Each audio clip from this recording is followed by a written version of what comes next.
Hello guys, कैसे हो आप सब। तो आज मैं आपके लोगों के लिए लाई हूँ इंटरेस्टिंग टॉपिक जो ग्रेजुएशन से रिलेटेड बच्चों के लिए है। पॉलिटिकल साइंस ऑनर्स का टॉपिक है। ये सेमेस्टर 5th ईयर 3rd और ये क्लासिकल पॉलिटिकल फ़िलासफ़ी का टॉपिक है, प्लेटो, जिसको सबने सुना होगा और सबने पढ़ा होगा, क्योंकि ये 10th 11th 12th की पॉलिटिकल में भी इसका नाम मेंशन है, प्लेटो की थ्योरी। ठीक है। और प्लेटो ने बहुत सारी चीज़ों पे अपने विचार दिए हैं, राज्य पे, न्याय पे, और भी बहुत सारी चीज़ों पे। तो आज मैं इसका पहला क्वेश्चन कंप्लीट करवा रही हूँ। जिस तरीके से प्रॉपर तरीके से आंसर अटेम्प्ट किया जाता है, उस तरीके से मैंने इसको प्रिपेयर किया है, जिससे कि हम काफ़ी अच्छे मार्क्स गेन कर सकते हैं। काफ़ी अच्छी, मतलब पूरा एज इट इज़ आंसर जैसे आपको लिखना है उसी तरीके से मैंने इस आंसर को बनाया है। ये मेरे खुद के नोट्स हैं और मैंने बहुत सारी बुक्स को पढ़कर और अपनी टीचर से पढ़कर इस नोट्स को अपने अकॉर्डिंग बनाया है, जो आप लोगों के लिए बहुत हेल्पफुल रहेगा एक अच्छा आंसर अटेम्प्ट करने के लिए। और इसको क्वेश्चन के अकॉर्डिंग बनाया है और क्वेश्चन पेपर भी मैंने अपलोड किए हैं। जिसको इससे रिलेटेड क्वेश्चन पेपर चाहिए या कोई अनदर क्वेरी है तो आप मुझे कमेंट करके बता सकते हैं, या किसी अनदर सब्जेक्ट का चाहिए। मैं क्लासिकल पॉलिटिकल फ़िलासफ़ी की सारी वीडियो अपलोड करूँगी, लाइक प्लेटो की हर एक थ्योरी पढ़ाऊँगी। जस्टिस हो गई, उसका कम्युनिज़्म हो गया, उसका गवर्नमेंट से रिलेटेड हो गया, कुछ भी एनीथिंग, और फिर एरिस्टोटल, फिर उसके बाद हॉब्स, लॉक, ऐसे सीक्वेंस वाइज मैं हर टॉपिक कंप्लीट करवाऊंगी। तो जो मेरा पहला क्वेश्चन है वो है प्लेटो के न्याय के सिद्धांत का विवेचनात्मक परीक्षण। प्लेटो के न्याय के सिद्धांत से रिलेटेड जो भी चीज़ें पूछी जाएंगी और जैसे पूछी जाएंगी उसको बहुत अच्छी तरीके से मैंने इसमें बताया है, और जिस तरीके से आंसर को अटेम्प्ट करना है ये उसी तरीके से मैंने नोट्स को प्रिपेयर किया है। सबसे पहले आप मेरी वीडियो को लाइक कीजिए, शेयर करिए और सब्सक्राइब करिए, ताकि मुझे भी मोटिवेशन मिले और आप लोगों को अच्छे अच्छे नोट्स मिले। तो हम स्टार्ट करते हैं प्लेटो की जस्टिस की थ्योरी। तो सबसे पहले जब भी हम अपना आंसर अटेम्प्ट करते हैं तो हम सबसे पहले उसका शॉर्ट इन्फॉर्मेशन देते हैं, इंट्रोडक्शन लाइक। तो हम प्लेटो के बारे में कुछ चीज़ें बताएंगे, उससे रिलेट करेंगे कि किस तरीके से उन्होंने क्या क्या सीखा और कैसे यहाँ तक पहुँचे। तो आप सबको पता है कि प्लेटो एक यूनानी विचारक थे। इनका जन्म एथेंस के एक प्रसिद्ध परिवार में हज़रत ईसा के 427 वर्ष पहले हुआ था। प्रचलित शब्द जो प्लेटो है वो प्लाटून से बना है और इसे अफलातून भी कहा जाता है। प्लेटो में बाल्यावस्था से ही प्रतिभा थी, सीखने का कुछ लक्षण थे, वो बहुत ही एक्टिव थे। 20 वर्ष की अवस्था से ही प्लेटो सुकरात के संपर्क में आ गए। प्लेटो किसके शिष्य थे? सुकरात के शिष्य थे। प्लेटो सुकरात के शिष्य बने तथा 8 वर्षों तक उन्होंने अपने गुरु सुकरात से शिक्षा ग्रहण की, और उन्होंने सुकरात से बहुत अच्छी शिक्षा ग्रहण की, जिससे कि वो अपने तर्क दे पाए, जस्टिस के ऊपर, राज्य के ऊपर अपने तर्क दे पाए, और वो सुकरात से उन्होंने इसी तरीके से शिक्षा ग्रहण की। सुकरात की मृत्यु के बाद उनके शिष्यों का एथेंस में रहना निरुपद नहीं था। मतलब जब सुकरात मर गए तो जो भी उनके शिष्य थे उनको एथेंस में रहने की अनुमति नहीं थी। उन लोगों को एथेंस, जहाँ पर एक शिक्षा दी जाती थी, सुकरात जहाँ पर शिक्षा देते थे जिस जगह पर, वहाँ पर सारे उनके शिष्यों को सुकरात की मृत्यु के बाद बाहर निकाला जा रहा था। इसके बाद प्लेटो एथेंस से बाहर भटकता रहा। फिर प्लेटो ने एथेंस में शिक्षणालय की स्थापना की। शिक्षणालय को प्लेटो की अकादमी कहा जाता था, क्योंकि फिर से प्लेटो ने इसकी स्थापना की जहाँ पर शिक्षा दी जाती थी। उसने 40 वर्ष वहीं पर व्यतीत किए और यहाँ पे बहुत सारी शिक्षाएं दी जाती थी, जिसको प्लेटो की अकादमी कहा जाता था। अब हम थोड़ा सा न्याय को आज से रिलेटेड करेंगे। तो आज व्यक्ति न्याय व अन्याय की चर्चा जीवन के हर क्षेत्र में सुनता है। मतलब हम कुछ भी करते हैं उसमें गलत भी होता है और उसमें कुछ सही भी होता है, तो हम इस तरीके से न्याय की धारणा को समझ सकते हैं। वर्तमान में जो हम न्याय की धारणा को सोचते हैं उसे प्लेटो ने 2300 साल पहले ही सोच लिया था, और प्लेटो ने इसके ऊपर सबसे पहले इसने नकारात्मक तरीका अपनाया वह अपने पहले ही बताते हैं कि न्याय क्या नहीं है, उसके बाद वो अपने उपागम को प्रस्तुत करते हैं कि न्याय क्या है और न्याय का सिद्धांत क्या है। तो न्याय जो है प्रॉपर, और इस सिद्धांत को आज भी माना जाता है और फॉलो किया जाता है, जो प्लेटो का न्याय का सिद्धांत है। तो अब हम शुरू करते हैं इसके अर्थ। जब भी आंसर अटेम्प्ट करें तो सबसे पहले छोटा सा इंट्रोडक्शन, देन उसका अर्थ, और अर्थ में राइटर्स के नाम के अकॉर्डिंग, उनके तर्क के अकॉर्डिंग देने से हमारा एक आंसर अट्रैक्टिव लगता है और काफ़ी अच्छे मार्क्स हम इसमें गेन कर सकते हैं। तो न्याय प्लेटो के दर्शन में सामान्य गुण है। प्लेटो के राज्य में न्याय एक सक्रिय प्रक्रिया है। शिक्षा, साम्यवाद और शासन की योजना में न्याय को सक्रिय बनाया गया है। प्लेटो ने न्याय का अर्थ व्यापक रूप में दिया है। न्याय शब्द यूनानी शब्द डिकेचोसून का अनुवाद है। ठीक है, इस तरीके से, जिस तरीके से एक अच्छा आंसर अटेम्प्ट किया जाता है उस तरीके से इसको बताया है। अब प्लेटो के लिए न्याय शब्द का अर्थ है नैतिकता। प्लेटो ने न्याय में सबसे ज़्यादा बल किस पे दिया है? नैतिकता पर। वो जो उनकी न्याय की धारणा है वो पूरा इसी के ऊपर डिपेंड है, नैतिकता के ऊपर। जब हम आगे पढ़ेंगे तो हमें पता चलेगा किस तरीके से है, और कानून या विधि पर इनका अर्थ नहीं है। अब प्रोफेसर बारकर का कहना है कि प्लेटो का न्याय कानूनी विषय नहीं है और ना ही ये अधिकारों एवं कर्तव्यों की योजना से संबंधित है। ये कानूनीपन के क्षेत्र में नहीं आता, बल्कि इसका संबंध नैतिकता से। मतलब जो प्रोफेसर बारकर हैं वो भी प्लेटो की धारणा को अपने अकॉर्डिंग बताने का प्रयास कर रहे हैं। तो अब हम पढ़ेंगे, उसके बाद हमने इंट्रोडक्शन दिया, देन हमने छोटा सा अर्थ बता दिया उसका। फिर अब हम पढ़ेंगे प्लेटो की न्याय पर धारणा और विचार, हम इसके सिद्धांतों को भी जानेंगे इसमें। तो जो प्लेटो ने न्याय के बारे में भिन्न भिन्न पात्रों के भिन्न भिन्न सिद्धांत प्रस्तुत किए हैं, इन सिद्धांतों को त्रुटिपूर्ण साबित किया गया है। प्लेटो ने रिपब्लिक, जो उसकी बुक है, प्लेटो की बुक रिपब्लिक में जिन धारणाओं व सिद्धांतों का खंडन किया है वे निम्न है। ठीक है, जब हम एमए एंट्रेंस देते हैं तो काफ़ी बार राइटर्स के बुक्स का भी पूछा जाता है। तो प्लेटो ने जो बुक लिखी थी वो है रिपब्लिक, जो सबसे ज़्यादा फेमस है, जिसमें न्याय के बारे में बताया गया है। न्याय का परंपरावादी सिद्धांत है। फर्स्ट, पहले सिद्धांत के अनुसार न्याय वही है जिससे प्रत्येक व्यक्ति को उसका हक दिया जाए। इससे ये मत उत्पन्न हो जाता है कि कोई भी अपने मित्रों की भलाई और शत्रुओं की बुराई कर सकता है। ये फैक्ट है। हम अपने मित्रों की भलाई भी करते हैं तो कहीं ना कहीं कुछ चीज़ों से लेकर जो हमें बुरी लगती है हम उसकी बुराई भी करते हैं, और यह हर व्यक्ति के मन में होता है और हर व्यक्ति इसी को फॉलो कर रहा होता है। अब इसी में तर्क देते हुए जो सेफॉल्स का कहना है कि सत्य बोलना तथा शरण चुकाना ही न्याय। अब इस तरीके से सबने न्याय पे विचार दिया, और ऐसे इस तरीके से थिंकर्स को डालने से हमारा आंसर इफ़ेक्टिव बनता है, और जो हमारा आंसर शीट चेक कर रहा होता है उसको भी लगता है कि बच्चे ने पढ़कर आंसर को अटेम्प्ट दिया। तो बहुत इंपॉर्टेंट होता है डालना। इसको डालने से बहुत अच्छा आंसर देखने को मिलता है और बहुत नॉलेजेबल थिंग है ये। और पॉलीमार्कस का मत है कि किसी व्यक्ति के साथ व्यवहार उसकी पात्रता को ध्यान में रखकर करना चाहिए। मतलब जिस तरीके का वो है उसी तरीके से उसके साथ व्यवहार करना चाहिए, ना कि वो अच्छा है और हमें उसके साथ बुरा व्यवहार करना चाहिए, इस तरीके से नहीं करना चाहिए। अब दूसरा है हमारा न्याय का उग्रवादी सिद्धांत। इसको नैतिकता के रूप में देखा जाता है। थ्रेसीमेकस ने न्याय को दो सिद्धांत दिए हैं। कोई सरकार अपने ही फायदे के लिए शासन करती है, सबसे पहले इसने बोला है न्याय का सिद्धांत देते हुए थ्रेसीमेकस ने।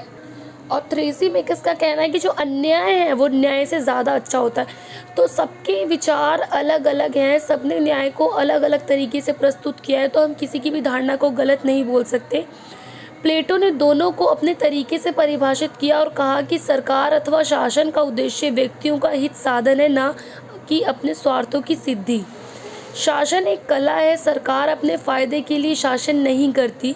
ये प्लेटो ने कहा है कि जो सरकार है वो अपने फ़ायदे के लिए शासन नहीं करती, बल्कि लोगों के हितों को पूरा करने के लिए शासन करती है।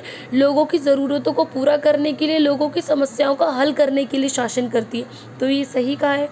दूसरे दृष्टिकोण में प्लेटो कहते हैं कि प्रत्येक वस्तु अपने गुण की बात करते हैं। मतलब अगर एक इंसान है, अगर उसमें कुछ गुण है तो वो सबसे पहले अपने गुण की बात करेगा, ना कि अपने दोष की बात करेगा।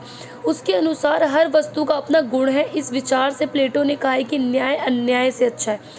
हर व्यक्ति में गुण जो है बहुत ज़्यादा होते हैं, अवगुण कम होते हैं। बहुत कम होते हैं जिनमें अवगुण ज़्यादा पाया जाता है, लेकिन दोनों चीज़ें हर व्यक्ति में होती है।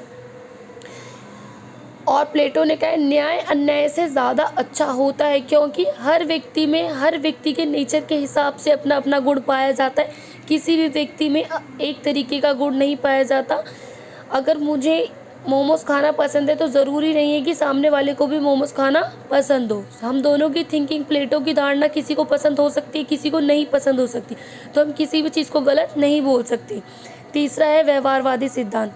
रिपब्लिक में न्याय का व्यवहारवादी सिद्धांत ग्लाकन के द्वारा प्रस्तुत किया गया है। ठीक है, ग्लाकन का कहना है कि न्याय एक कृत्रिम चीज़ है, रूढ़ी उपज है, न्याय भय की उपज है। वहीं प्लेटो ने कहा है कि न्याय कोई बाहरी चीज़ नहीं है, इसका निवास स्थान आत्मा में। न्याय देखा जाए तो आत्मा से ही होता है, और अन्याय तो हम अपने गलत कार्यों से ही कर रहे होते हैं। लेकिन जो न्याय होता है वो हमारे अंदर से आ रही होती है, ये प्लेटो का मानना है। प्लेटो की इस धारणा को आज भी समाज में माना जाता है। प्लेटो ने न्याय को दो भागों में बांटा है। पहला है राज्य में न्याय या सामाजिक न्याय, दोनों चीज़ बोल सकते हैं। व्यक्ति में न्याय या व्यक्ति तत्व में न्याय। तो राज्य में न्याय या सामाजिक न्याय में हम बात करेंगे। प्लेटो ने सामाजिक न्याय की खोज के लिए अवशेष की विधि अपनाई है। किसकी? अवशेष की विधि। उसने पहले राज्य के सभी गुणों को गिनाया है। विवेक, साहस, संयम और न्याय, उसने गुणों के बारे में विचार किया है। विवेक दार्शनिक राजाओं का गुण है। साहस का निवास स्थान सैनिक में बताया है, और संयम उत्पादक वर्ग में।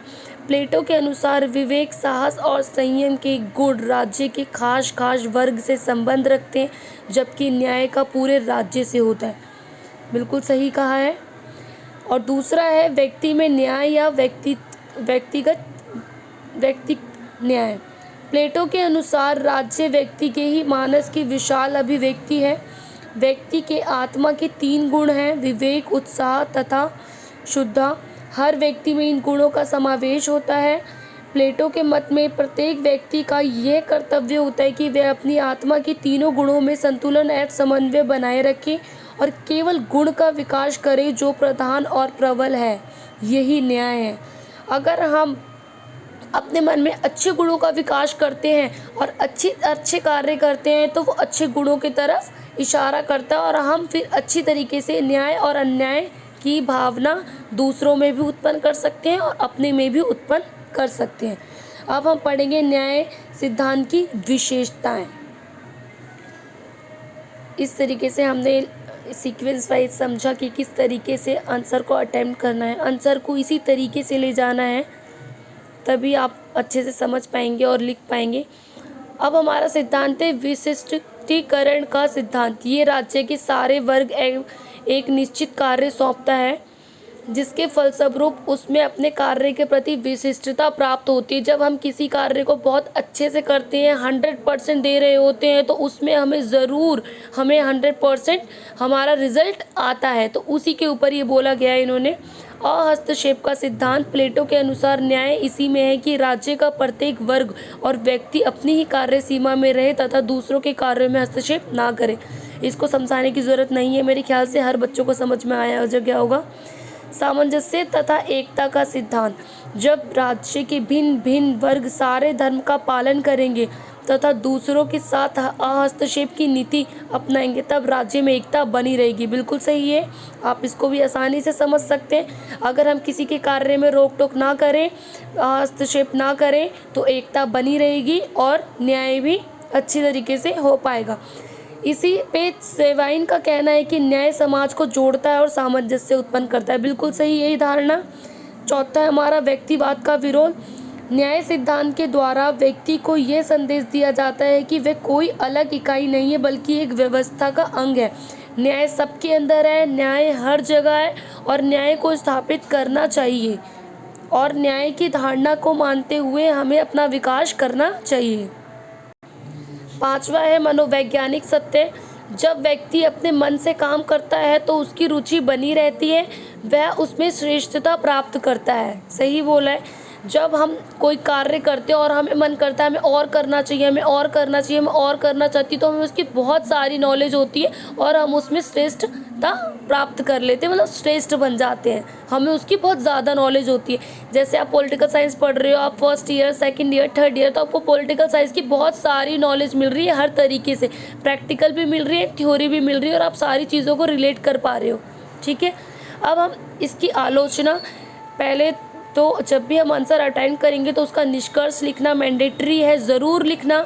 इससे बहुत इफ़ेक्टिव आंसर होता है। मैं बार बार ये चीज़ रिपीट कर रही हूँ बिकॉज मैं खुद पॉलिटिकल साइंस की स्टूडेंट रही हूँ, तो इसीलिए मैं ये चीज़ एनालाइज करके बता रही हूँ। निष्कर्ष और आलोचना अगर बोली गई है तो ज़रूर लिखना, और आलोचना को एक अच्छी तरीके से सीक्वेंस वाइज लिखना चाहिए, जो मैं बता रही हूँ। ये सिद्धांत अनेक दृष्टिकोण से आलोचना का पात्र है। इसके विरुद्ध अनेक विचार प्रस्तुत किए गए हैं, वे निम्न हैं। हर लोगों को, हर किसी व्यक्ति के विचार पसंद नहीं है कि 5% लोग को पसंद आएंगे तो 10% लोगों को पसंद नहीं आएंगे, ऐसा भी होता है। और 10% को पसंद आएंगे तो 5% लोगों को पसंद नहीं भी आएंगे। ये रूल है और ये प्रैक्टिकल थिंग है। प्लेटो का सिद्धांत केवल नैतिक है, कानूनी नहीं। प्रोफेसर बार्कर का कहना है कि प्लेटो ने जिस न्याय की चर्चा की है वह असल में न्याय नहीं है, वह एक अतरंग भावना है। वर्ग सिद्धांत पर आधारित न्याय निंदनीय है। प्लेटो का न्याय विषयक सिद्धांत शासक वर्ग का पक्ष लेता हुआ प्रतीत होता है, ये इन लोगों का मानना है। अत्यधिक एकीकरण पर जोर देता है।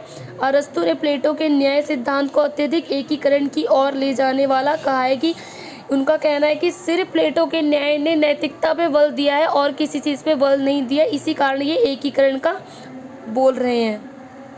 आलोचना के बाद पढ़ेंगे हम इसके महत्व। आप इसको आलोचना से पहले भी डाल सकते हैं, कोई प्रॉब्लम नहीं है। तो इन आलोचकों ने के बावजूद प्लेटो का न्याय सिद्धांत अत्यधिक महत्वपूर्ण है। प्लेटो ने राज्य में बुराइयों की जड़ को ही पकड़ा है। आज व्यक्ति के स्थान पर समाज के महत्व को सब कोई स्वीकार करता है, जिसे प्लेटो ने बहुत पहले ही स्वीकार किया था और बाद की पीढ़ियों को सीख देने के लिए रिपब्लिक की रचना की, ताकि न्याय और अन्याय के बीच में डिफरेंस को समझ सके। इसीलिए रिपब्लिक बुक में न्याय की धारणा को अच्छी तरीके से प्लेटो ने लिखा गया है और इस धारणा को आज भी माना जाता है और पढ़ा भी जाता है। प्लेटो का न्याय सिद्धांत आलोचना का सिद्धांत है, परंतु ऐसा कहना उसके आलोच्य पक्ष को प्रदर्शित करना नहीं है। नैतिकता और कानून में विरोध का दृष्टिकोण अपनाना कोई स्वस्थ क्रिया नहीं है।